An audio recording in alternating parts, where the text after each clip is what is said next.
It goes without saying na ang talagang tunay na naapektuhan at natatalo pag merong kahirapan, hindi yung mahirap. What are some of the causes of poverty and want? And when we say poverty, brothers and sisters, we mean our poverty, your poverty, maybe the poverty of your family, maybe not yours, but the poverty of your loved ones, of your friends, of your community, even of your country. Kasi kahit ang buhay may masagana at maasenso, kung naliligid ka ng mga kaibigan at mga kamag-anak ng mga nagdarahop, hindi pwedeng hindi ka madamay. Kahit na hindi mo mga kamag-anak ka mahihirap at kasama mo sa komunidad o sa isang bansa, hindi pwedeng hindi ka madamay.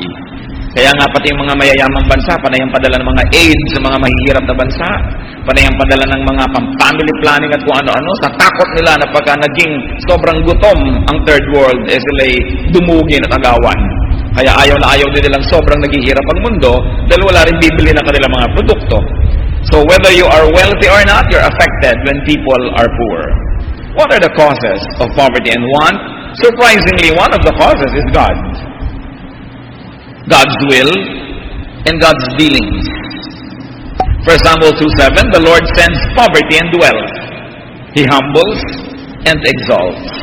Hindi lahat ng uri ng kahirapan ay nagmumula sa Diyos, pero merong uri ng paghihirap na Diyos ang nagtakda. God inflicted and God caused poverty is usually temporary. Thank God. Yung mga siyang may takda, kadalasan naman, binibigyan din niya ng direksyon, binibigyan niya ng limitasyon.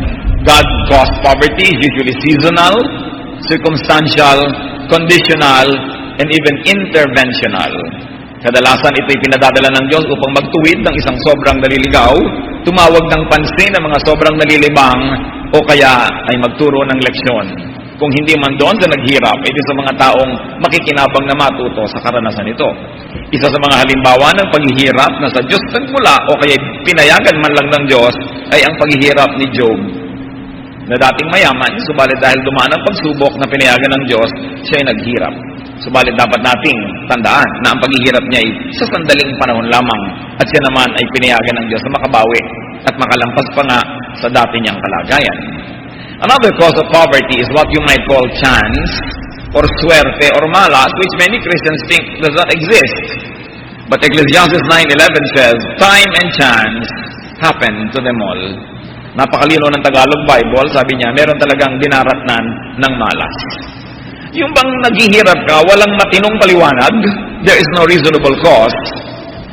However, because this is just by chance, this can also change overnight, and suddenly people can also be wealthy by chance. Hindi nila masasabing dahil ang galing ko, dahil binigyan ako ng Diyos o kung ano man, hindi kayang ipaliwanag ng karunungan ng tao kung ba't nangyayari yon. Sabi nga ni Solomon, I have noticed that the food doesn't always go to the wise. The race is not always won by those who run fast. The battles and wars are not always won by the powerful. Sabi niya, but time and chance happens to all. Another cause of poverty is circumstances. Mga pangyayari na hindi naman tsamba-tsamba, hindi swerte-swerte o malas-malas, meron talagang dahilan, kaya lang hindi mo controlled ang dahilan. These are circumstances usually beyond an individual person's control, but with logical explanation. Halimbawa, mga gyera. Meron kang negosyo, nagyera, nabomba ang iyong factory, naghirap ka, it's beyond your power. You know the reason, so it's a circumstantial reason. Natural disturbances, nadaanan ng lahar, ang pinag-ipunan mong bahay na itinayo, mga calamities, nilamon ng lupa dahil lumindol, nalamon ng lupa ang iyong tindahan, tumagilid ang iyong building, pwede ka maghirap. Or illness. Ang ganda-ganda ng andar ng buhay mo, nagkasakit ka bigla, naubos ang pera mo sa pagpapagamot. Or economic development. Nagpapagawa ng kalsada sa harap ng tindahan mo, ang tagal-tagal, may baha doon pagka may tubig, may alikabok pag tagaraw, nalugi ka na. So, development yun ang iba, pero hindi sa'yo. Or reversals. Suddenly, things change. The equations in your life change and you become poor. And many people also become poor because of injustice. Naagawan ka ng mas makapangyarihan, nagawan ka ng masama, na walang katuloy ng hanap buhay. Proverbs 13:23, a man's field may produce abundant food, but injustice sweeps it away. So this form of poverty happens, but at least we know why and we know how. There is also a kind of poverty caused by other people. For instance, destruction, disturbance, and deprivation caused by your enemies, or by your competitors, or worse, by your own family. Ang ganda-ganda ng kita ng tindahan mo, natutong sugal ang asawa mo, naubos pati puhunan. Ang ganda-ganda ng buhay nyo, 3 anak mo ang biglang naging drug addict. Hanggang kahuli-huli ang hikaw mo'y nasangla at nawala na dahil kagagawan ng mga miyembro ng pamilya. Pwedeng gawin ito ng kaaway o kaibigan. Nagpapahirap sa atin pareho yan. Mas malakas magpahirap ang kaibigan kaysa kaaway. Mas malakas magpahirap ang kamag-anak kaysa ibang tao. Kasi ang binibigay mo sa ibang tao may limitasyon. Yung sa kamag-anak, halos abdo mo, ibibigay mo na rin. At may mga kamag-anak naman talagang kukunin pati abdo mo. Kaya maghihirap ka talaga. Micah 2:2, those who plot iniquity covet fields and seize them, and houses and take them. They defraud a man of his home, a fellow man of his inheritance. Seize them, and houses and take them. They defraud a man of his home, a fellow man of his inheritance. Mga agaw-agawan ng mga magkakapatid sa mga mana, mga demandahan, mga magkaibigan sa umpisa, nung lumaki ang negosyo, naging gahaman pareho, nag-agawan na, nagkagalit, parehong nasira. Greedy and careless family members and partners may cause one's poverty. There is also another very important group that causes poverty, and this belongs to the other people group, and this is the state, the government, or elements in it. Corruption, for instance, in the collection of taxes. Kung ang lahat kasi ito yung naging magpapabaya bago ka magka-permit, bago ka magkaroon pa ng permit to occupy at kung ano-ano. Subukan mo mag-squat sa gitna ng luneta, walang pipigil sa'yo, tumira ka ng libreng 10 taon, bibigyan ka pa ng pera para umalis, bibigyan ka pa ng libreng lote. Saan kukunin yung ibibigay doon? Sa mga nagbabayad ng buwis, sa mga matitinong mamamayan. Huwag kayo magtaka kung bakit sobrang naghihirap ang Pilipinas, because we reward those who don't have anything and we punish those who work hard. Magtayo ka ng tindahan, nangingikil sa'yo ang pulis at ang gangster. Nandito na ang sanidad, nandito na ang fireman, nandito na ang everybody. Mandukot ka at walang namamansin sa'yo. No? Subukan mong magnegosyo ng gulay. Kada kanto merong staff na hihinto sa'yo. Inspection kunwari, magbabayad ka lahat. Subukan mong karnapper ka, ang bilis-bilis mo, wala malang tumugi sa'yo. You are being punished for being productive.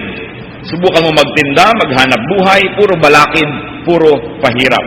Ang incentive ng ating gobyerno ay para sa foreigner lang, para dali nila ang capital dito. May incentive ba sila sa mga local people? Puro pahirap. So there's lack of support and policy to support in the industry. Ang maling pamamalakad, ang pinakamalakas na magpahirap sa Pilipinas. Ang maling pamamalakad ng sarili niyang pamahalaan. Sabi nga ni Balagtas sa Clarante at Laura, sapagkat ang haring mahilig sa yaman ay mariing hampas ng langit sa bayan. Kaya napakalaking paghihirap ng mga tao. Hindi lang yon, hindi lang yung estado, yung mga tagaloob, pati tagalabas, ang mga bandido, ang mga tulisan. Subukan mo magtayo ng manukan sa mga bukid-bukid na malalayo, mga babuyan, kinikikilang ka. Huwag kang magbigay, babarilin yung mga tore ng tubig mo para tumulot, mawalan ka ng tubig, puputulan ka ng kuryente, hirap na hirap ka. Maraming mga balikbayan na nag-ipon ng pera sa ibang bansa, uuwi dito para magnegosyo sa kanilang baryo, 3 buwan pa lang, nag-aalas sa balutan na, dahil kinikila na ng taga-gobyerno at taga-labas, ng mga naka-uniforme at hindi naka-uniforme, ng mga nakabuts at nakatapak. Wala ka ng sulingan, kaya naghihirap ang bayan. Yan ang mga other persons. Pero hindi yan ang main topic natin, mga kapatid. Kundi yung cause of poverty, who is the individual. The person himself who is poor. Habang lahat ng binanggit natin kanina, yung mga tamang pinagmumulan ng kahirapan, pero ang pag-usapan natin yung kaya nating kontrolin, and that is ourselves. Most poverty and want are self-made. They are self-perpetuated and self-imposed. Karamihan po ng karukhaan, karalitaan ay likha din ng tao. Kung di man niya ni-invento, itinuloy niya. O kaya ay in-improve pa niya. And this is our main focus. 10 personal causes of poverty and want. And personal ang pinag-uusapan natin. Huwag na nating panghimasukan ng Diyos kung siya ang may kagagawan. Sa usapan din natin na hindi natin kaya sigurong lutasin ang ginagawa ng tagaloob at tagalabas, ng gobyerno at ng laban sa gobyerno. Hindi natin kayang lutasin yung ugali ng mga kamag-anak natin para mga limatik na sumisip-sip sa ating mga dugo. Ang atin na lamang isipin ay ang ating sarili at anong pwede nating magawa. These can be prevented. And one of the causes of poverty and want is laziness, katamaran. Sa likod ng isang taong mahirap, kadalasan ay napakalaking dahilan ang katamaran. Hindi lahat.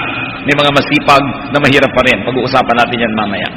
Proverbs 10:4, lazy hands make a man poor, but diligent hands bring wealth. Marami pong dating mga mahirap na nakaahon sapagkat talaga nagsikap. Pero paano ka makakaahon kung tatamad-tamad ka? Proverbs 28:19, he who works his land will have abundant food, but the one who chases fantasies will have his fill of poverty. At yan, ang mga fantasy na itinitinda ng mga teleserye, ng mga pelikula na sampalan ng sampalan at iyakan ng iyakan. Para ka mayumaman, kailangan makapag-asawa ka ng foreigner, o ikaw'y nagtitinda ng bayabas, nasagasaan ka ng Mercedes-Benz, bumaba ang pagkagwapo-gwapong may-ari noon at na-in-love sa'yo, kahit isa kang kampanerang tuba, at pagkatapos ay papakasalan ka at nahango ka, o kaya hirap na hirap kayo, biglang may darating na tao na dinalang ka ng kayamanan, may mga namatay ka palang uncle na hindi mo kilala at kung pinamanahan. Puro mga fantasy, mga guni-guni, puro pagtaksa sa katotohanan na hindi nakakalutas ng kahirapan. Kaya sobrang dami ang nagsusugal sa ating bansa, habang pahirap ng pahirap, pahaba na pahaba ang pila ng mga nagsusugal. Kasi hindi na sila naniniwala na sila ay mapapaasenso ng trabaho. Hindi na sila umaasa sa pagsisika para mahango. Nag-iintay na lang sila ng himala o na magic. Ang Pilipinas ay isang napakamadasaling bansa, pero magtataka ka, isa sa mga pinakapobre. Kasi meron tayong mga hindi na dapat ipinagdarasal, dapat ginagawa natin. Tapos dinadaan mo sa dasal, pinaghihintay mo ng himala. Ang mga bagay na itinakda ng Diyos na tao ang gagawa. Kaya kahit anong dasal ang gawin mo, hindi gagawin para sa iyo ng Diyos. Sapagkat binigyan tayo ng karapatan, kakayahan, karunungan, na pakilusin ang ating daigdig ayon sa ating ninanais. Pero sobrang itinuturo rin siyempre ng mga makapangyarihan sa Pilipinas ang dasal, hindi dahil sila ay makadiyos, hindi dahil sila ay madadasalin o mapaniwalain sa mga himala, kundi ito ang pangbangag nila sa bayan. Tinuturuan nila ang bayan na mamanhid sa kanyang mga hapdi, binibigyan nila ng drugs, ng opium, at ito'y relihiyon. Kaya magtataka kayo na ang lahat ng pinakamakapangyarihang tao sa Pilipinas ay madadasalin, lalo at may mga press. At ang solusyon sa lahat ng political problem ay prayer rally. No? Pagka nga naman naubos na yung mga lakas mo kakakampay, kasasayaw, katutugtog ka, madadasal, ay hindi ka nagagawa ng practical na paraan. Hindi ko po minamaliit ang panalangin. Mahalaga yan. Pero hindi lahat ay dinadaan sa panalangin. Kung ikaw ay binigyan naman ng Diyos ng karunungan para kumilos at gawin kung ano ang tama. Pero yan ang pambulag ng mga makapangyarihan sa bansang ito sa napakaraming tao. Sila ay lunurin, lasingin sa relihiyon para huwag na silang gumawa ng mga practical at mga kaya nilang gawin. How many lazy relatives does every productive Filipino has? May isang nagtatrabaho sa pabrikang si ate, ilan ang nakaasa? Ilan ang nakaasa sa bawat isang OFW? Na umaasa lamang ang mamahal pa ng mga cellphone, may bread toaster pa sa loob. Lagi na lamang gusto pa mag-party, mag-ganito, mag-ganyan. Akala mo mga namumulot ng mga pera ang mga magulang sa ibang bansa. Puro kayabangan ang inaatupan at puro mga luho. Nakaasa, nakatanghod, nakahingi. Kaya tuloy, hindi na makauwi-uwi ang ating mga kababayan. Niyayakap na lang ang lahat ng dusa at hapdi at hirap sa dami ng mga umaasa. Laziness is a cause of poverty. And one of the areas of laziness is late activity, lateness. Kikilos din lang, huli-huli pa. Proverbs 20 verse 4, a sluggard does not plow in season, so at harvest time he looks but finds nothing. Pag hindi ka nag-araro at nagtanim sa tamang panahon, pag anihan na, wala ka rin aanihin. At marami pong tao huli kung kumilos. At bagamat, meron tayong mga kapatiran ngayon na talagang medyo huli na para paalalahanan ngayon, pero para sa mga mas bata-bata pa, hindi pa huli para paalalahanan. Kung kukuha kayo ng insurance coverage, kumuha na kayo habang bata pa dahil mas mura ang premium. Kung kukuha kayo ng health coverage, kumuha na kayo habang bata pa kayo dahil pag may pre-existing illnesses na kayo, hindi na kayo tatanggapin o kaya ang mahal-mahal na ang ibabayad nyo. Yung ating mga lola, mga magulang ng unang panahon, sapagkat iba naman ang pananaw nila noon, sila iniaasa na lang sa mga anak ang pagtanda. At siguro ngayon, may generation pa tayo na nakaganon talaga dahil ganon ang kinalakihan nila. Pero kayong mga young people, mga young adults, pagsikapan ninyo na isaayos din ang inyong retirement. Ilagay niyo sa tama, magkaroon kayo ng savings, ng investment, o kaya mga insurance, para hindi naman basta ihuhulog nyo na lang ang bangkay nyo sa inyong mga kamag-anak pag namatay na kayo at bahala na sila. Kailangan asikasuhin nyo yan. Kasi isang pagkakasakit, isang kamatayan sa pamilya, naghihirap ang lahat. Dahil walang paghahanda yung may katawan. Basta pag natumba ako o namatay ako, imubuwal ko na lang ang bangkay ko, bahala kayo sa akin. Ganun na nangyayari. Kailangan pinaghahandaan na yan habang maaga. So you plan in time, in season. You invest early. Hindi inuubos ang mga kinikita ng mga young professionals sa kung ano ng mga luho at mga gadget. Ihanda nyo dahil tatanda rin kayo at nagbabago ang panahon. Lalo sa Pilipinas, kahit ngayon 12 ang anak mo, hindi ka na makakaasang may kasama kapag tanda mo. Kasi lahat ay gusto maglayasan na dahil nga sa mga tagaloob at tagalabas na nagpapahirap sa bala ng Pilipino. Another element of that layasan na dahil nga sa mga tagaloob at tagalabas na nagpapahirap sa bala ng Pilipino. Another element of that laziness is too much rest. Very early retirement. Pero hindi pa mga dapat mag-retire, nagre-retire na. Akala nila pagka gumraduate na ng college ang anak, pwede na sila mag-retire at sila na lang ay papasanin ng mga anak habang buhay. Ang hahaba ng buhay. No? So, kailangan habang ang tao ay nakakakilos pa, nakakagawa pa, maghanap buhay pa rin. Ang mahalaga, meron kang naipon, may naipundar ka, at hindi ka aasa sa iyong hanap buhay para mabuhay, kundi nagpo-produce ka pa rin, pwede mong ipamigay. Pero habang ang tao ay may lakas, mahalagang siya ay naghahanap buhay. Hindi yung lagi na lamang na naghihintay ng himala, ng abot ng kung sino-sino.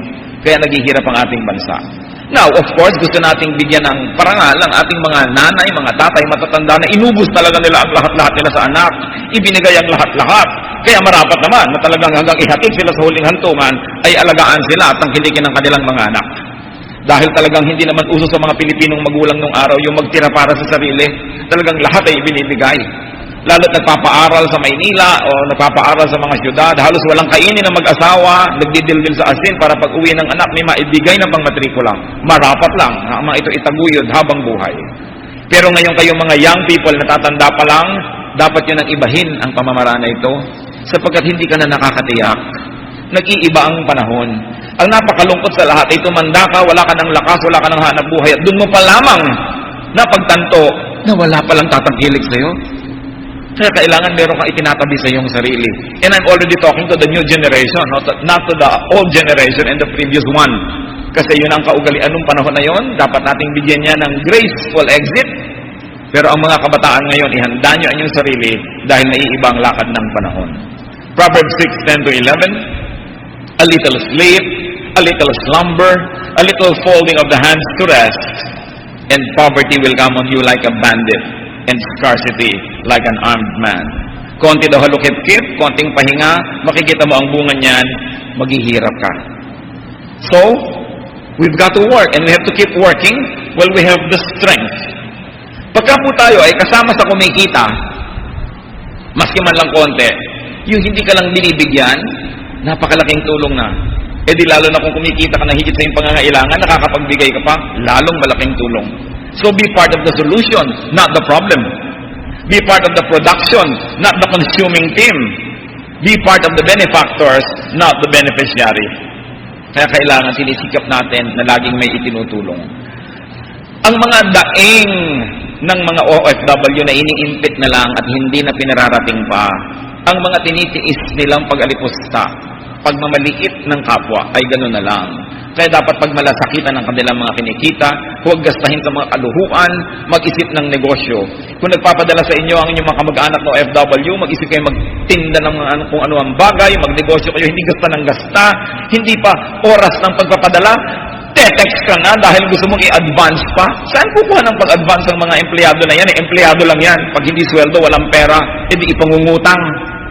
At sa susunod na sweldo, babayaran yun, kulang na naman. Kailangan pagmalasakitan yan. Do not just work hard, brothers and sisters, but work smart. Kailangan kahit tayo nagpapagod, halimbawa, hindi ka tamad, masipag ka naman, pero yung pinagsisipagan mo, kwentahin mo naman kung kahit 10,000 taong ka maghanap buhay, makakabili ka ba ng payong sa kinikita mo na yan. At kung hindi, magpalit-palit ka na style o kaya magpalit-palit ka ng hanap buhay. Yan po ang ikinatutuwa ko. Napakarami mga Pilipino ang sisipag. Sabi nila, tamad daw tayo. Hindi totoo yan. Sa kahanap ng lahi na naglalagay pa sa mga agency para lang makapagtrabaho. Kahit na 6 na buwang sweldo, ibibigay para lang makapagtrabaho. Hindi katamaran yan, sapagkat may mga dakilang Pilipino. Pero totoo rin, ang daming tamad. Yun ang mga tinutukoy natin. At bato-bato sa langit, ang tamaan, dapat lang.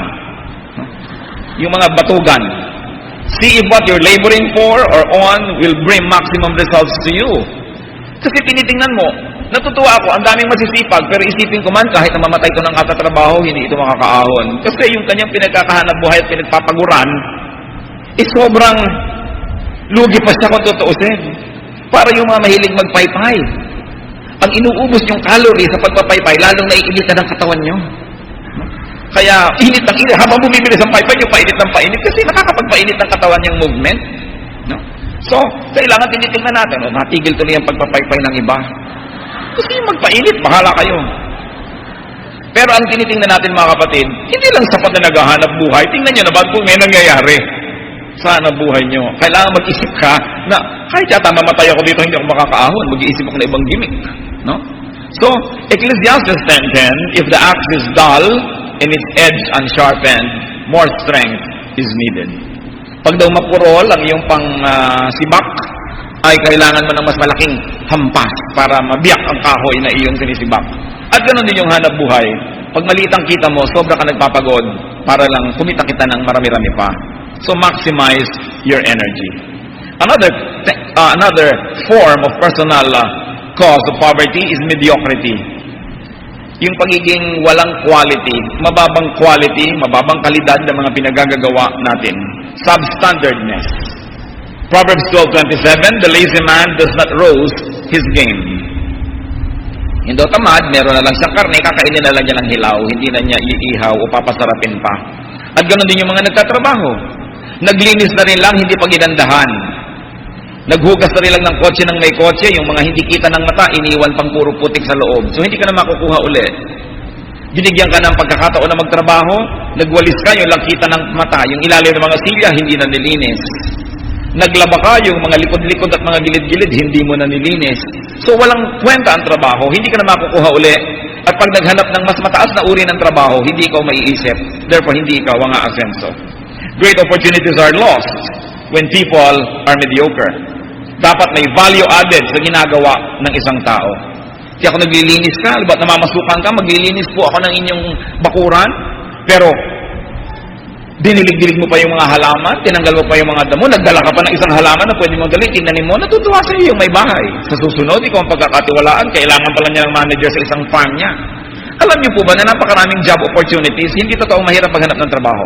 Because top paying and top caliber jobs are almost always vacant.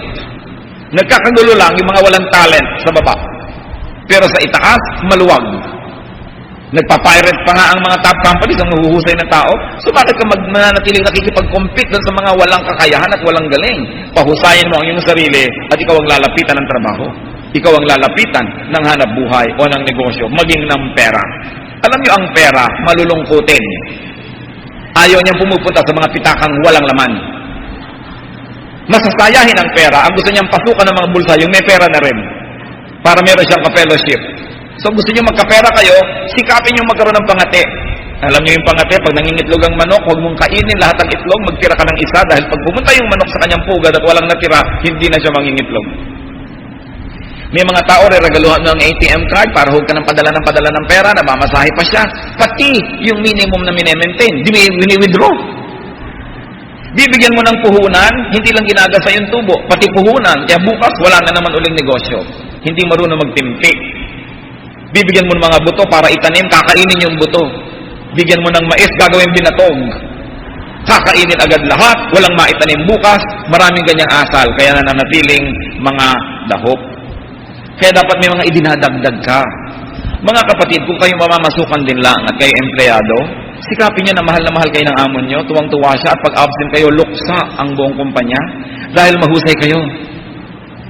Hindi yung a-absent ka ng matagal. Yung iba akala pag uma-absent ng matagal, advantageous sa kanila. Wow, ang tagal-tagal kong absent, hindi ako napuna, hindi ako napagalitan. Alam niyo, pinatunayan nyo lang nun, pwedeng umandar ang kumpanya nang wala kayo. Sa susunod, sisibakin na kayo. Dahil pwede naman palang wala kayo eh. Kaya yung laging wala, akala nakakalabang sila. This is poverty mentality because you lose goodwill. And when you lose goodwill, you lose so much because most of the advances of human beings are given through goodwill. Everybody needs help. And people give help to those that they like. Total, mamamasukan na rin lang kayo. Give your best. Maraming mga tao palusot. Sinasabi ko nga sa inyo noon, may pinapagawa akong bahay, may nadidinig akong tok, tok, tok ba? Ang sipag. Talagang tuloy-tuloy ang trabaho. Nung akyatin ko, alam niyo po bang nakahiga, may hawak na maliit na martilyo, pinupokpok niya yung bakal, tok, tok, tok. Nagpapalusot na nagtatrabaho. O sige, nabayaran mo siya sa ilang araw, hindi pala nagtatrabaho. Pero sa palagay niyo ba, sa susunod, kukunin niyo ba yon? Hindi na. Kung nahulog yung sa building niyo, baka bigyan niya lang band-aid. O, ayan, tamad ka naman. Papa-hospital mo ba ang tamad? At ang daming tao, nagtataka ba sila mahirap? Bigyan mo ng pagkakataon, nanakawang ka. Bigyan mo ng pagkakataon, mo ba ang tamad? At ang daming tao, nagtataka ba sila mahirap? Bigyan mo ng pagkakataon, nanakawang ka. Bigyan mo ng pagkakataon, absent, magpapalusot. Pag hindi mo binantayan, maglalakwat siya. Tapos nagtataka sila yung mahirap. Di ba't may Diyos? Hindi ba alam ng Diyos kung sino mga nandadaya? Another personal cause of poverty is carelessness. Kapabayaan. Meron na, nawala pa. Colossians 4:5, make the most of every opportunity. Huwag pinapabayaan. May negosyo na, napabayaan pa. May hanap buhay na, napabayaan pa. At meron namang mga asawa. Nagtatrabaho na nga yung asawa, nagpapagod, walang ginawa ko di mag-text, pauwiin, message si Junior, umuwi ka, huy, bagong paligo ako, umuwi ka, etc., etc. Balisang-balisa tuloy yung nagtatrabaho, uwi ng uwi, natatanggal sa trabaho.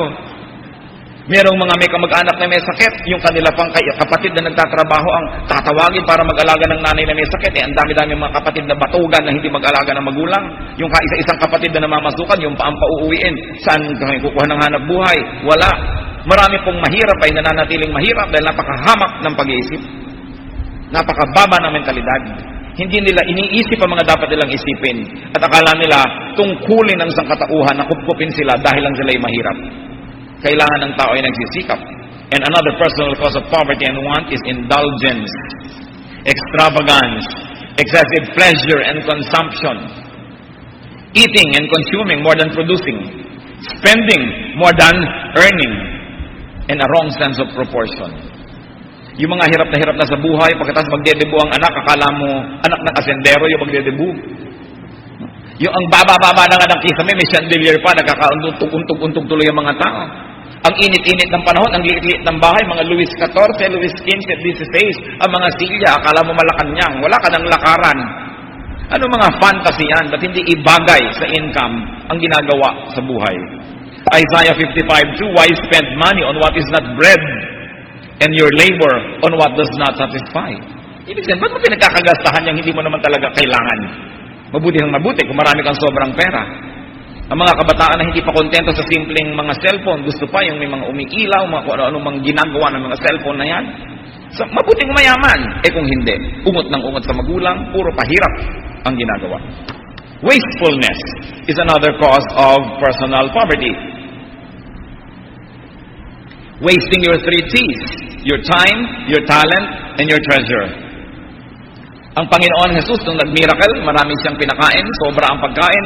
John 6:12, when they had all had enough to eat, He, meaning Jesus, said to His disciples, gather the pieces that are left over. Let nothing be wasted.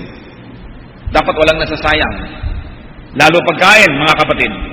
Magtataka ka, yung wala na lang maisaing, ang pag naghugas pa ng bigas, nahuhulog pa yung mga butil ng bigas sa lababo at pumupunta pa sa kanal. Sila pa ang pag nagsaing ay may tutong, o kaya napapanisan pa ang mga wala nang makain. Sila pa ang mga pabaya. Ang daming itinitira sa plato, wala na nga halos makain. Nagtatampo ang bigas, nagtatampo ang pagkain sa mga nagsasayang dito. Wastefulness is the cause of poverty. Sasabihin mo, ipaghihirap ko ba naman yung konti na yan? Ikaw naman, ang liit na bagay, pinapalaki mo. Pero araw-araw, pag pinagsama-sama mo, isang kabang bigas na rin yan. O kaya ay hindi lang yon. Nakikita ng Diyos, babaya ka sa maliit, ba't ka bibigyan ng malaki? Nagtatapon ka ng maliliit, so itatapon mo rin pag malaki. Ba't ka bibigyan? Kaya nanatiling nakasara, nakapinid ang pinto ng langit at hindi ka tumatanggap ng mga biyaya. Isa pa pong paghihirap ng tao, gambling. A gambling disposition. And literal gambling is what we mean. Joel 3:3, they cast lots for my people and traded boys for prostitutes. They sold girls for wine that they might drink. Isang napakalaking sumpa sa isang pamilya ang may ama o ina na sugarol. Pagka sugarol ang magulang, hindi malaman ng anak kung makaka-enroll ba siya next semester.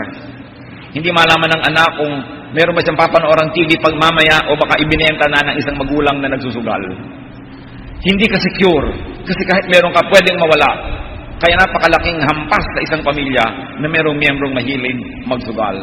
And needless gambling with resources and opportunity puts everybody in peril, in jeopardy.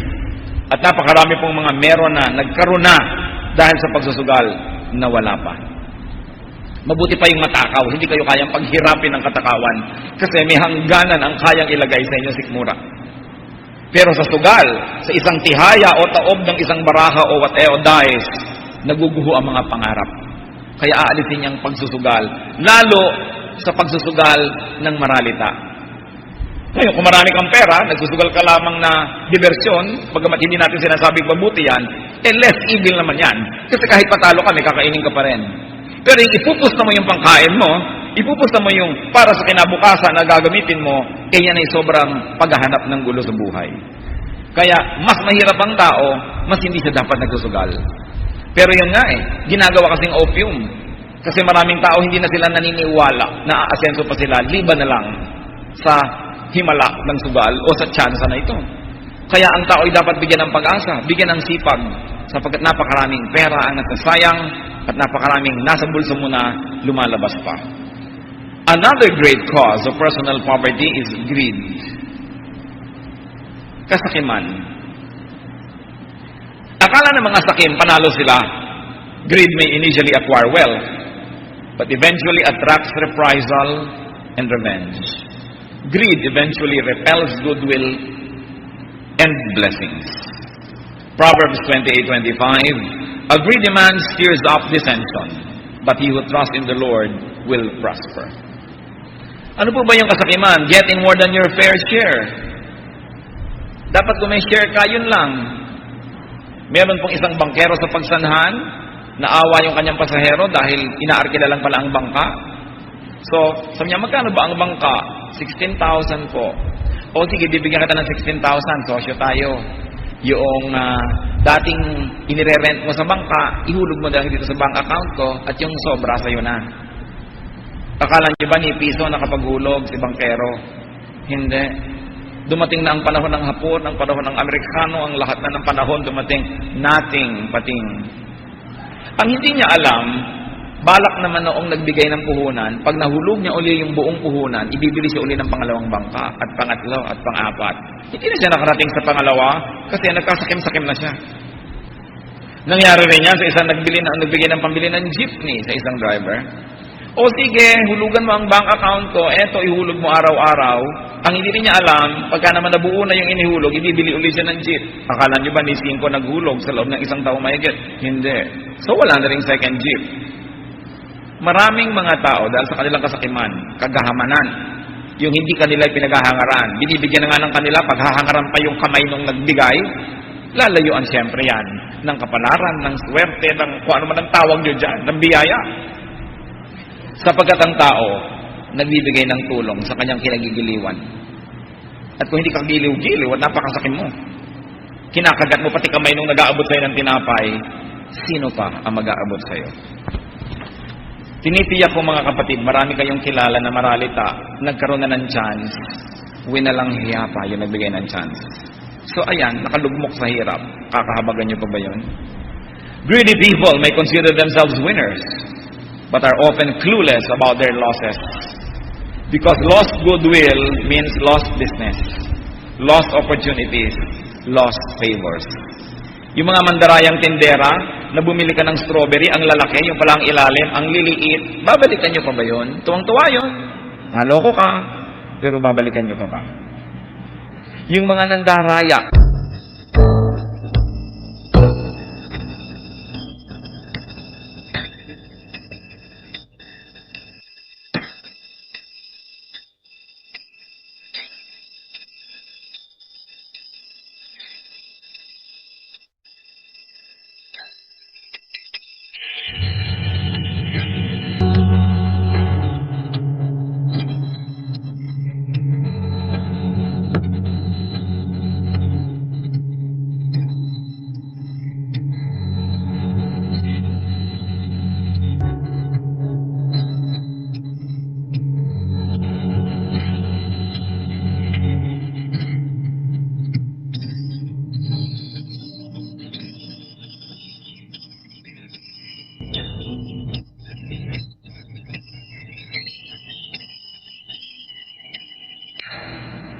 Matutuwa ba kayo?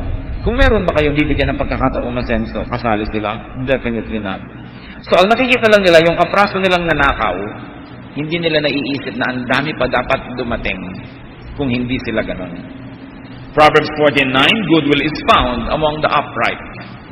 That's why to be upright is to attract a lot of goodwill. Another personal cause of poverty and want is deceit, duplicity, cunning, evil ways, mga pandaraya. Evil people, evil deeds, and evil dealings reap their own fruits. Pag gumawa ka ng masama, aanihin mo yan. Hosea 8:7, they sow the wind and reap the whirlwind. Ang nagtatanim daw ng hangin ay umaani ng bagyo. Bagyo ang aanihin. Galatians 6:7, a man reaps what he sows. Merong isang empleyado, kinupkup na ng kanyang amo, pati mga anak ay pinag-aral, ang asawa ay binigyan ng puhunan na magbabuyan, magtindahan, at ang ginawa ng empleyadong ito, nanguna pa sa strike. Sa palagay nyo, pagpapalain ng langit ang ganitong mga tao, hindi tumatanaw ng utang na loob, mabuti pa ang mga aso at mga baboy, minamahalan nagpapakain sa kanila, so ano ang kanilang iintayin sa buhay? Akala nila sa kanilang mga kadayaan, sa kanilang mga pagiging makasarili at kasakiman, sila'y nananalo na nga. Hindi nila alam ang nakukuha lang nila ay mga crumbs, mga pispis, mga mumo. And there's a lot pa sana naghihintay sa kanila kung sila lang ay nagpapakatao. Proverbs 26:27, if a man digs a pit, he will fall into it. If a man rolls a stone, it will roll back on him. Ang naghahanda doon ng mga patibong laban sa kanyang kapwa ay siyang mga nabubulid at nahuhulog dito. Mga empleyadong nagdadaya ng kanilang mga amo, ninanakawan nila sa oras, ninanakawan nila ng gamit, ninanakawan nila sa pamamagitan ng kanilang mga katamaran. Akala yata nila ay nananalo sila. Higit na matatalino ang inyong mga amo kaysa sa inyo, kaya nga sila ang amo. Kaya huwag niyong akalain na nauulol niyo sila kahit sandali. Kayo'y sinusuri at sinusukat. At kung kukuha ng bibigyan ng mas mataas na pwesto, ng pagkakatiwalaan, sigurado hindi kayo kasali doon. Kaya akala ng iba, nakakalamang sila. Another personal cause of poverty and want is injustice. Ano ba sinasabi ng justice? Good is rewarded, bad is punished. Now, when you don't reward the good, and when you punish the bad, kalaban ka ng Diyos. Because God is God of justice. And unjust people punish those who confide in them with betrayal. Ito ang ibig sabihin ng mga taong hindi makatarungan. Nagtiwala ka, pagtataksilan ka. Proverbs 25:9, do not betray another man's confidence. Do not betray another man's trust. Merong makikipagnegosyo sa iyo, makikipamuhunan, dadayain mo pa sa hatian. Napakarami mandaraya, napakarami magnanakaw sa mundo. Kaya huwag kayong magtataka na napakaraming mahirap kasi nagbabayad yun. Pero iba yung mga mahirap na pinag-usapan natin kanina, yung hindi mo kasalanan, yung dahil sa Diyos, dahil sa giyera, dahil sa ibang tao, hindi yun. Ang pinag-uusapan natin yung naghirap ka dahil ganyan na ugali mo. Hindi ka nakaahon dahil ininis mo ang mga taong pwedeng tumulong sa'yo. Yung mga taong isinusuklis na nagtitiwala sa kanila ay pandaraya. What do they do to those who give them? They ask for more. Merong isang tao, sinusuplayan mo na ng pera, nung biglang nagkaroon ng ibang source, ang tanong, patuloy mo pa ba akong bibigyan? Hindi mo lang sinabing, alam mo, magkakaroon ako ng iba ngayong kita, so tigilan mo na ang pagsuporta sa akin. Hindi, gusto niyang ituloy pa yung pagsuporta mo, kahit meron na siyang ibang kikitain pa, sabi niya, itutuloy mo pa ba? So hindi ka na niya pagpapahingahin. Tinutulungan mo nung wala, nung meron, nagpapatulong pa rin. Nakakawalang gana, tatamarin ka. At yung mga taong ito, nagkakaroon ko minsan, hindi malang marunong magbigay sa'yo. Akala po ng marami, pagka meron silang kapatid, kamag-anak, kaibigan na medyo mayaman-yaman kaysa sa kanila, hindi na kailangan regaluhan, hindi na kailangan bigyan. Nag-iintay din yan maalala, nag-iintay din yan na mamahal, dahil lahat naman ng tao ay nangangailangan ng kahit konting pagtingin, kahit sa mapera. So yung mga mapera na bigyan ng bigay sa inyo, hindi nyo malang maalala, bigyan man lamang ng bulaklak ng damo, o kwadrong walang larawan. Naghahanap din yung maalala siya, just because you have everything. Yes, I have everything, but not your affection, but not your thoughtfulness. Hinahanap din yon. At yan ang isang malaking pagkakamali ng marami. Hindi sila marunong magregalo sa mga meron. Akala nila, yung taong meron, ang kanilang relasyon, bigyan mo ko, bigyan mo ko, bigyan mo ko. Hindi sila marunong magsukli, kahit malang pagtingin. Nawawala ng gana. So patuloy ka mang bigyan, akala mo nakalusot ka, ang hindi mo alam, kung natutuwa lang sa'yo, dadagdagan pa sana ang ibinibigay sa'yo. Dadagdagan pa sana ang pagtitiwala. Anong ginaganti ng iba doon sa naaasahan? Lubos na sinasandalan. Hindi ka man lang pagpahingahin.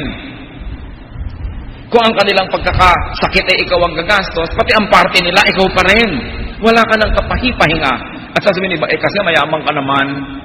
Oo nga, pero kasama ka ba sa pagpapayaman? Sa mga gabing napuyat ako sa pagtatrabaho? Sa mga pag-aalala ko kung makakakolekta ako sa aking mga pautang? Sa mga pagsisikap ko, kasama ka ba? Ba't gusto mong sumama sa pagbilang ng mga tubo at paggastos nito? Merong mga taong ko din meron ka naman, so bigyan mo kami. Anong klaseng mentalidad yun? Hindi naman sila kasama nagtanim. Sabi sa Bible, yung nagtatanim ang umaani. Anong sinusukli natin sa mabuti? Abuso. Kaya ang dami-daming tao, higit pa sana silang magiging mabuti, pero natatakot maabuso. Kaya paglalapit ka pa lang, nakasimangot na, para huwag ka nang maglakas ng loob pang humingi. Bubuka pa lang bibig mo, sasabihin niya, walang-wala ako ngayon. Uunahan ka na. Alam niyo kasi ang mga tao, sabihin mong, alam mo, masagana ako ngayon, ang sarap-sarap ng kita ko, ang ganda ng negosyo. Ay, babalik ang kanyan bukas. Kutakot-takot ang idadaing at iuutang sa'yo.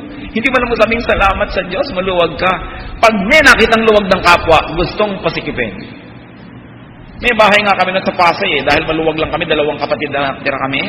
Pag may namamatay na kapitbahay, gusto pa naman sa sala namin magburol. Dahil daw maluwag kami. So dahil maluwag kami, paparusahan nyo kami, dadalhin nyo lahat ng bangkay nyo sa bahay namin.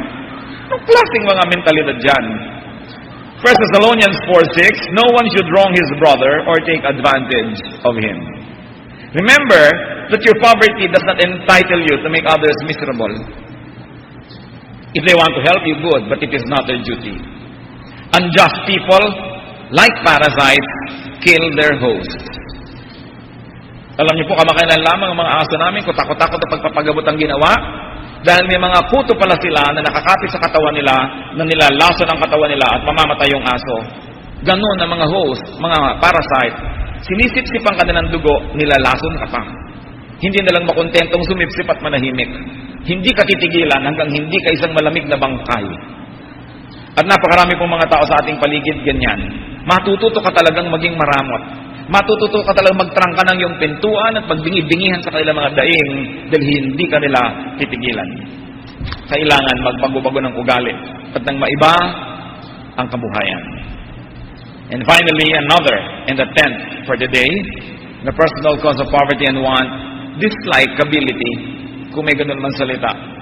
Repulsive personality, nakakainis na personalidad. Whoever has haughty eyes, sabi ng Psalm 101 verse 5, whoever has haughty eyes and a proud heart, him will I not endure. So ayaw ng Diyos sa mapagmataas, sa mayabang, ganoon din ang tao, ayaw din natin. At marami rin tayong ayaw ng mga ugali. Yung mga taong nakakainis, kung alam lang nila na kung hindi sila sana nakakainis, marami na silang natanggap na tulong, oportunidad, pagkakataon. Kaya lang nakakainis sila. People do not like to deal with, to give and do business with, and to extend courtesies and privilege and opportunities to repulsive persons.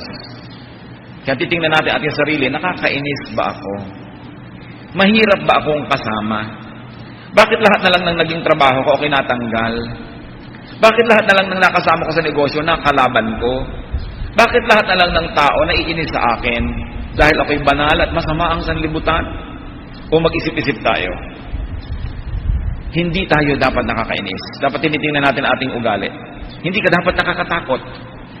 You know, people feel threatened when you're there. They don't even want to let you know they're comfortable because you might suddenly attack. Kaya kailangan pinaparelax natin ang kapwa.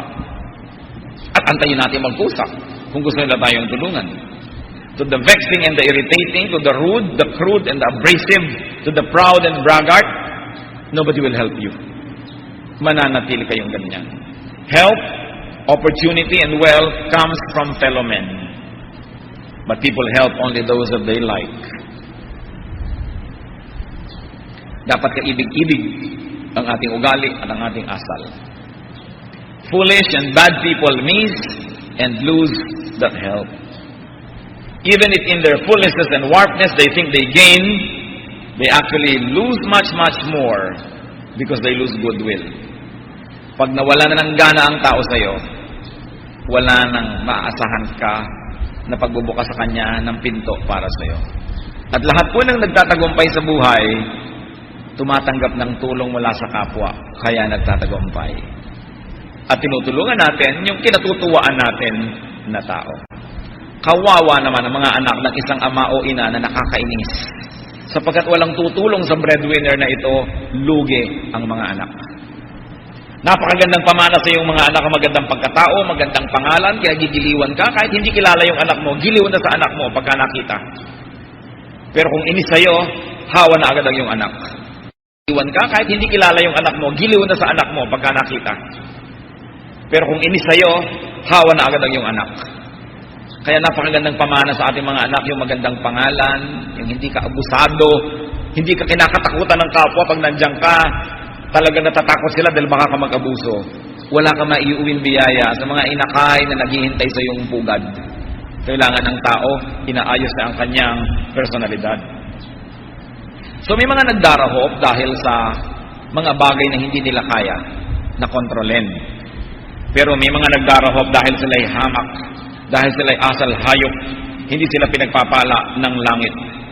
There are people who are subhuman because there's no nobility and no dignity in their character, in their dealings, and in their ethics. Nakakadala, nakakasawa, at nakakayamot tulungan. Kahit ka naman makadiyos, tao ka pa rin magsasawa at mayayamot. Some causes of poverty are beyond us. Let us be prayerful and dependent on God in such cases. Psalm 9:10, those who know your name will trust in you, for you, Lord, have never forsaken those who seek you. Sa mga nagpapahirap sa atin na lampas sa ating abot at hindi natin kayang kontrolin, ipasa Diyos natin, mga kapatid. But most causes of poverty are self-made.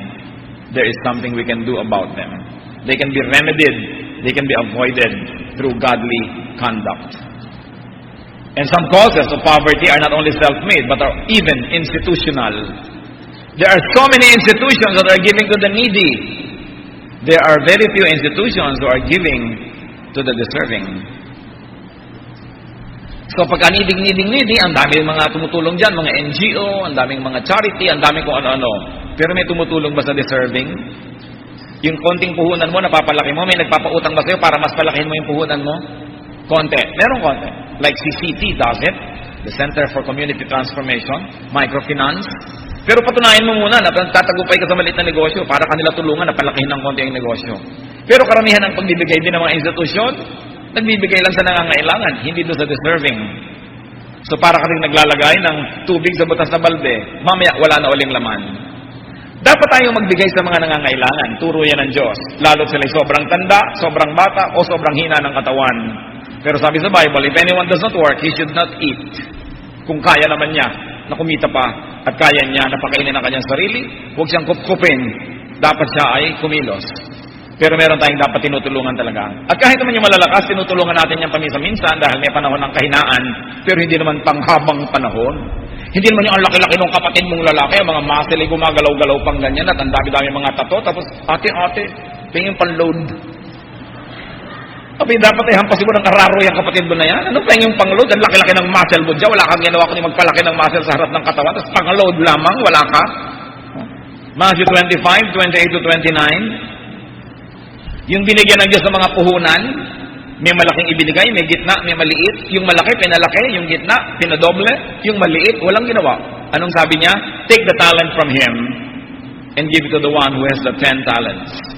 For everyone who has will be given more, and he will have an abundance.